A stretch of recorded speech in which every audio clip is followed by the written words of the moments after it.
remember your high school years?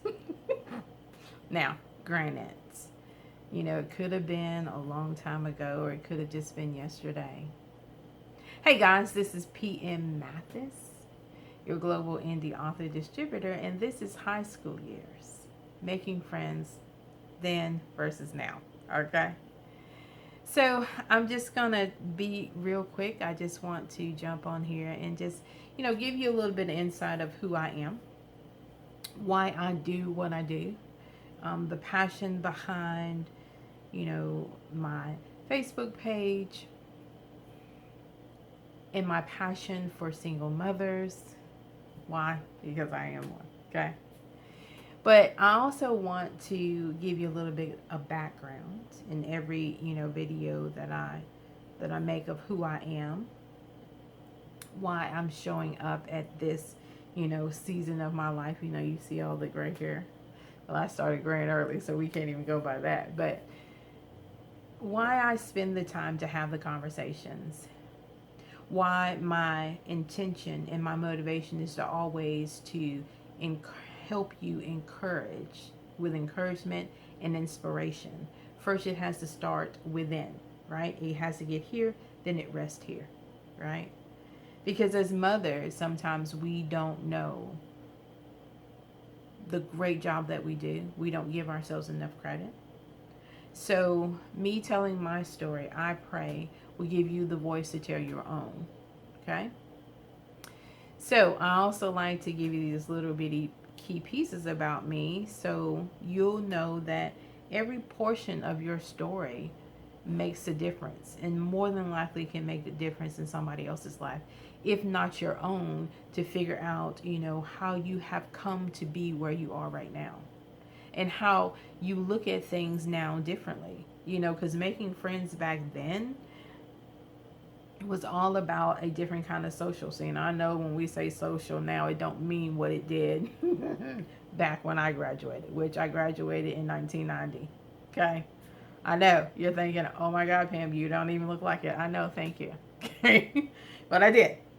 So, and it was hard when I came, because if you don't know, I'm a northerner. I came down here when I was 15 years old. And so jumping right into high school, with people I did not know. And I'm telling you, when I was up north, there was 5 homeroom classes. Okay, so that tells you how big the school was. And every single year, you may not even be in the same, classes or homeroom of the friends that you had made the year before. That's how big the school system was. And then to have the culture shock of coming down here and there's one homeroom class for all of us. In my graduating class, there's 40 people. I know.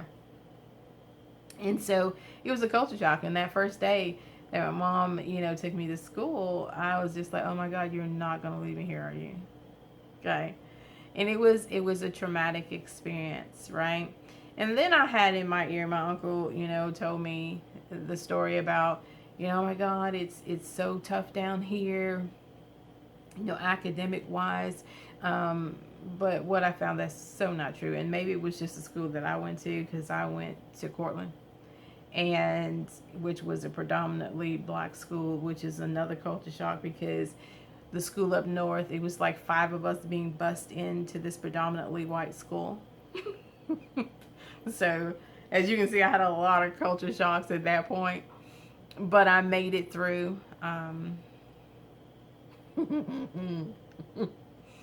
And so all of the things that, because I just used to come down here during the summer, because this was my mom's home. So we would come back for the summer, but then, I knew every single year I was going back home, and I was so excited. So when I had to finally, get okay with this being my home, it was hard. And starting in a new school in 9th grade, so I was the outsider coming in. But on that first day, I did meet, my friend Melissa, who became, a good good and laid back, and she was able to help me, transition well, even though the whole of my experience has always been of feeling like an outsider. But I can't just compare that. I can't just say that that was all the school situation. I have always felt that way. I don't think I ever totally fit into one box or category. I never really liked groups. And so it's good and it's bad at the same time, right? Because sometimes trying to force yourself into a box because of what everybody else is doing just doesn't work, because you're trying to validate yourself against people that have no clue about who you truly are. And so that kind of warps your self-awareness. It kind of puts you in a position to fake it until you make it. And no disrespect, but those friends that you make in high school, some of them will go with you for a lifetime. Now, some of the friends that I had in high school, they've stuck. But I mean, it's a small community, so it's not like it's I mean, I no longer live in Cortland, but it's not like it's just I mean, you're not gonna venture out too much. I mean, you're still gonna probably come into contact with those same people, but I do have to say, because I never felt like I fit in, that though we can still get together and we can still have a good time, there's not this strong connection of, if I'm really going through something, that I'm going to call any one of these people. And I'm sure they probably feel that way about me. So I'm not trying to throw stones. It's just, and then life just kind of happens, right? Because that seriously, those friends that you make in high school are more than likely not the ones that are going to carry you out through your whole life. So, here we are. I like I said, I graduated in 90, and was not, just personally was not impressed with the school system. I have always enjoyed school. I got through, but I felt like my learning kind of came to a screeching halt down here. But because of who I was in my determination to figure out, right, who I was and what it was I wanted to do, I was able to be okay and walk through the process. Now, when it came time for me to have my own daughter, and walking through the school system that I was a part of, I knew that I could not allow her to be in that same kind of situation and environment. And honestly, like I said, just all black, I didn't really know all about that, right? Not that I couldn't fit in, and not that it didn't work out, and not that I didn't make friends, and not that I didn't get through my high school years, pretty much unscathed, okay? But I just felt like,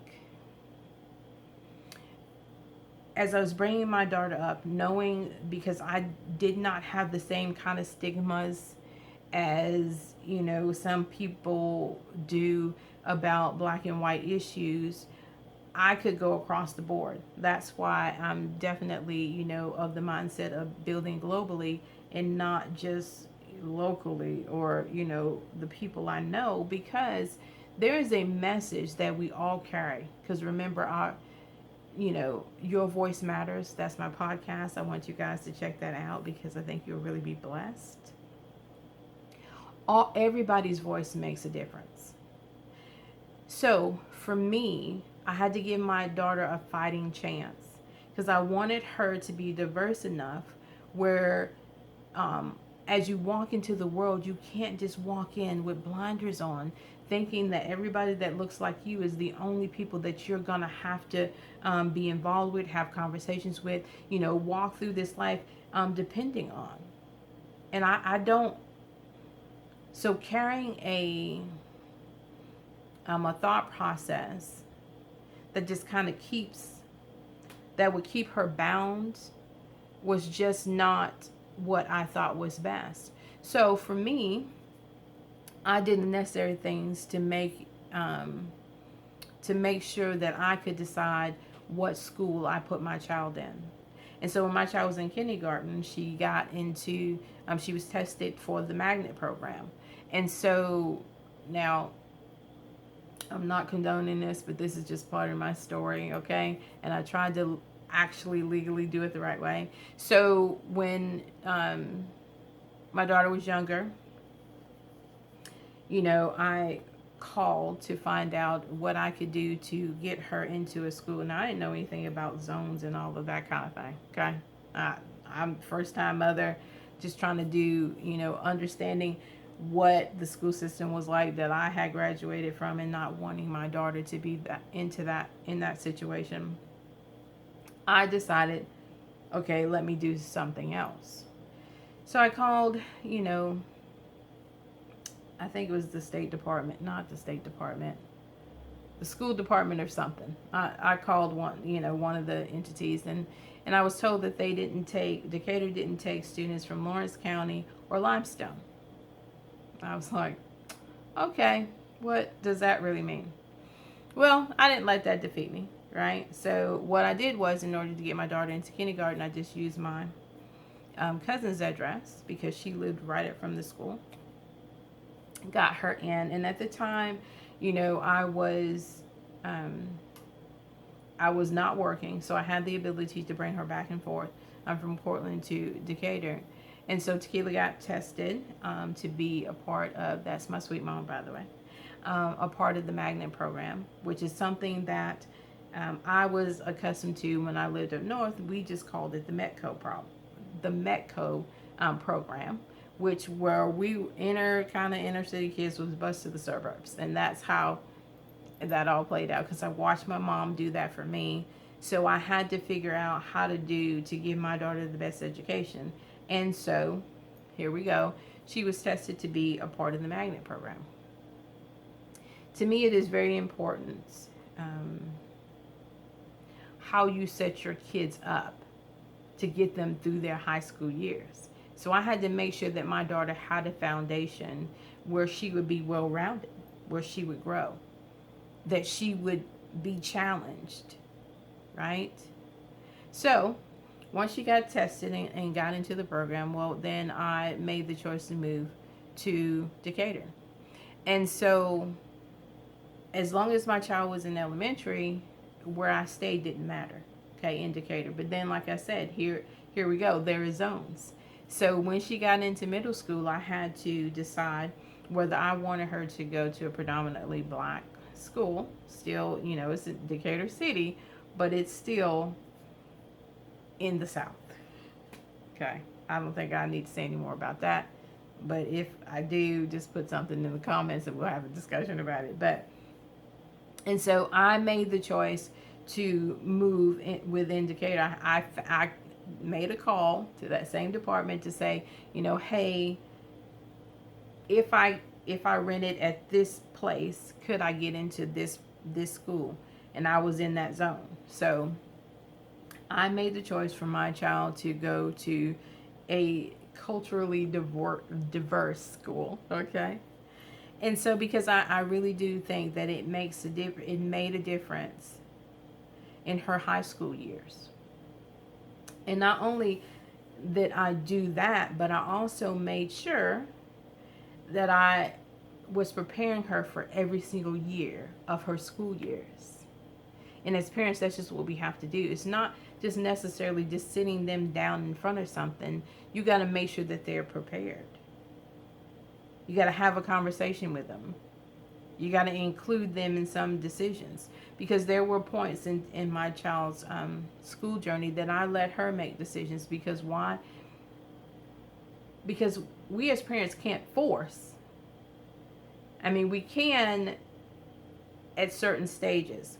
But then as they get older and they start to mature and they become teenagers, now you're kind of just directing, right? You're just directing. And now that she's an adult, I'm just a guide. You have to learn the steps.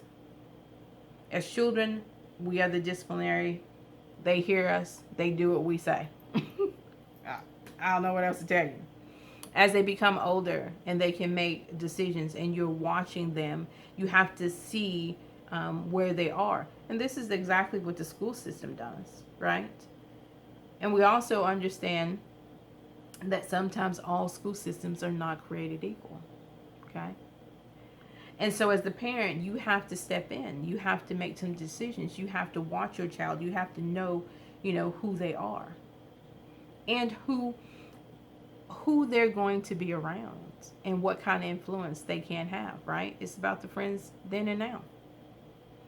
Because even as my child watches me, progress into, my elderhood, she's watching the friends that I keep. She's watching, how I deal, with life and how I deal with people, right? Now, she's more of a people person than me. She's more of that in that I need my friend group than I am. But I've always, like I told you in the beginning, I always felt like an outsider. Not just because of school and not just because of coming down here, but I've spent my whole life kind of feeling that way. So the main motivation is to help you understand that the choices that we make in the beginning, how we were brought up, and the things that our parents did or did not do for us. And some of us didn't always have a great start, right? My father wasn't in the home, but my mom did the absolute very best that she could. And she took the time to make sure that my education was on point, right? Instead of going to those inner city schools, she made it, a point of getting me a part of a program where I could, my knowledge and my understanding could be expanded. Now, my mom was never one, and I never beat Tequila over the head about grades, and my mom never did that to me, but I always knew to do my best. And my mom loved me.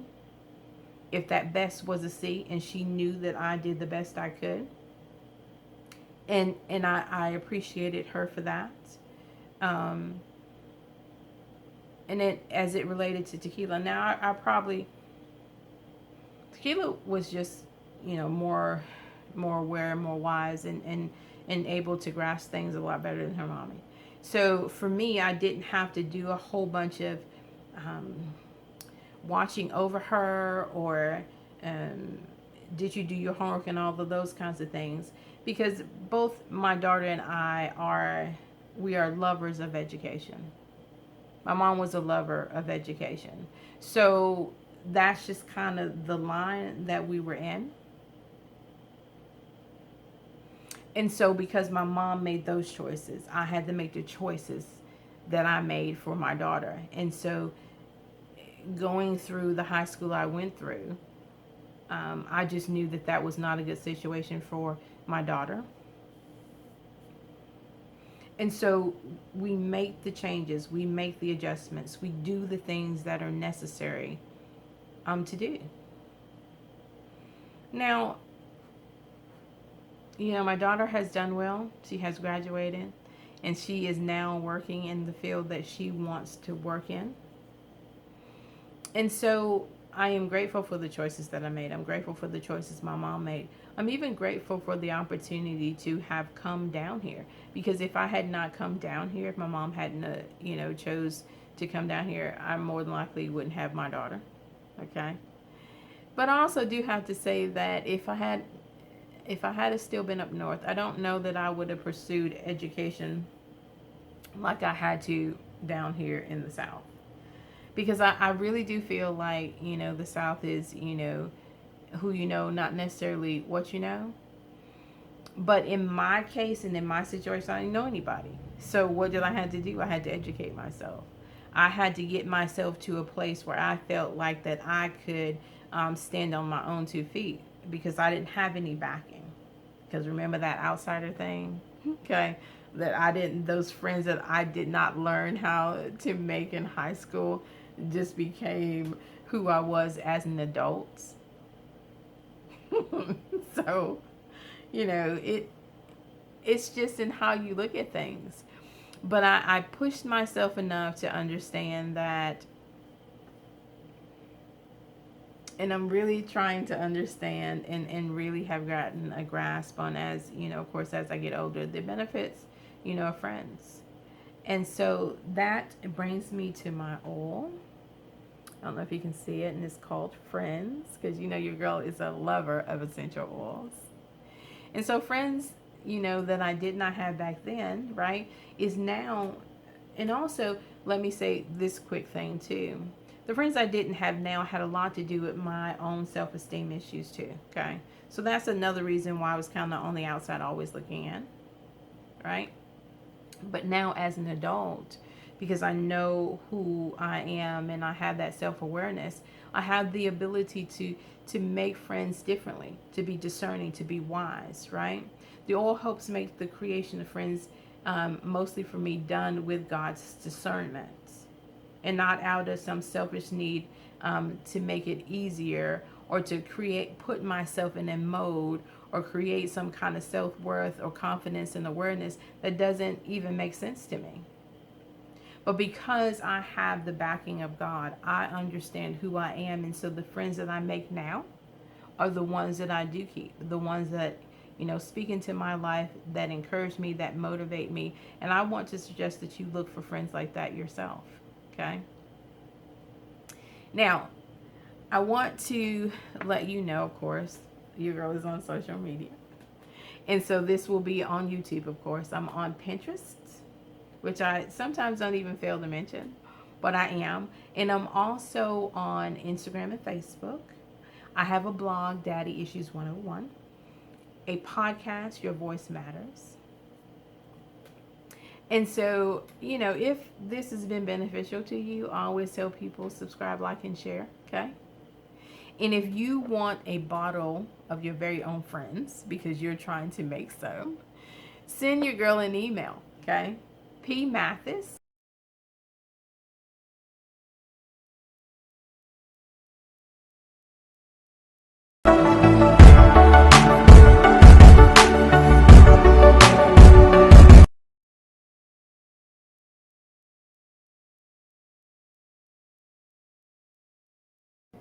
Hey guys, it's PM Mathis, your global indie author distributor, and I want to encourage you to pick up a book. My first one is Your God's Love Story. The second one is Daddy, You Can Hold My Hand. The third one is Ordinary Princess. I have 4 ebooks that are available on the Amazon Kindle. The first one is called Tolerance, No Thanks to Toxic Person, Place, or Situation. The second book is 10 Considerations for Staying Focused but Lets You Get More. The third book is called The Day It Was All About My Feelings. The fourth book is Behind My Eyes. I am encouraging you guys to pick up a book and read and enjoy your little bitty self. Okay, guys, I'll talk to you later. Bye.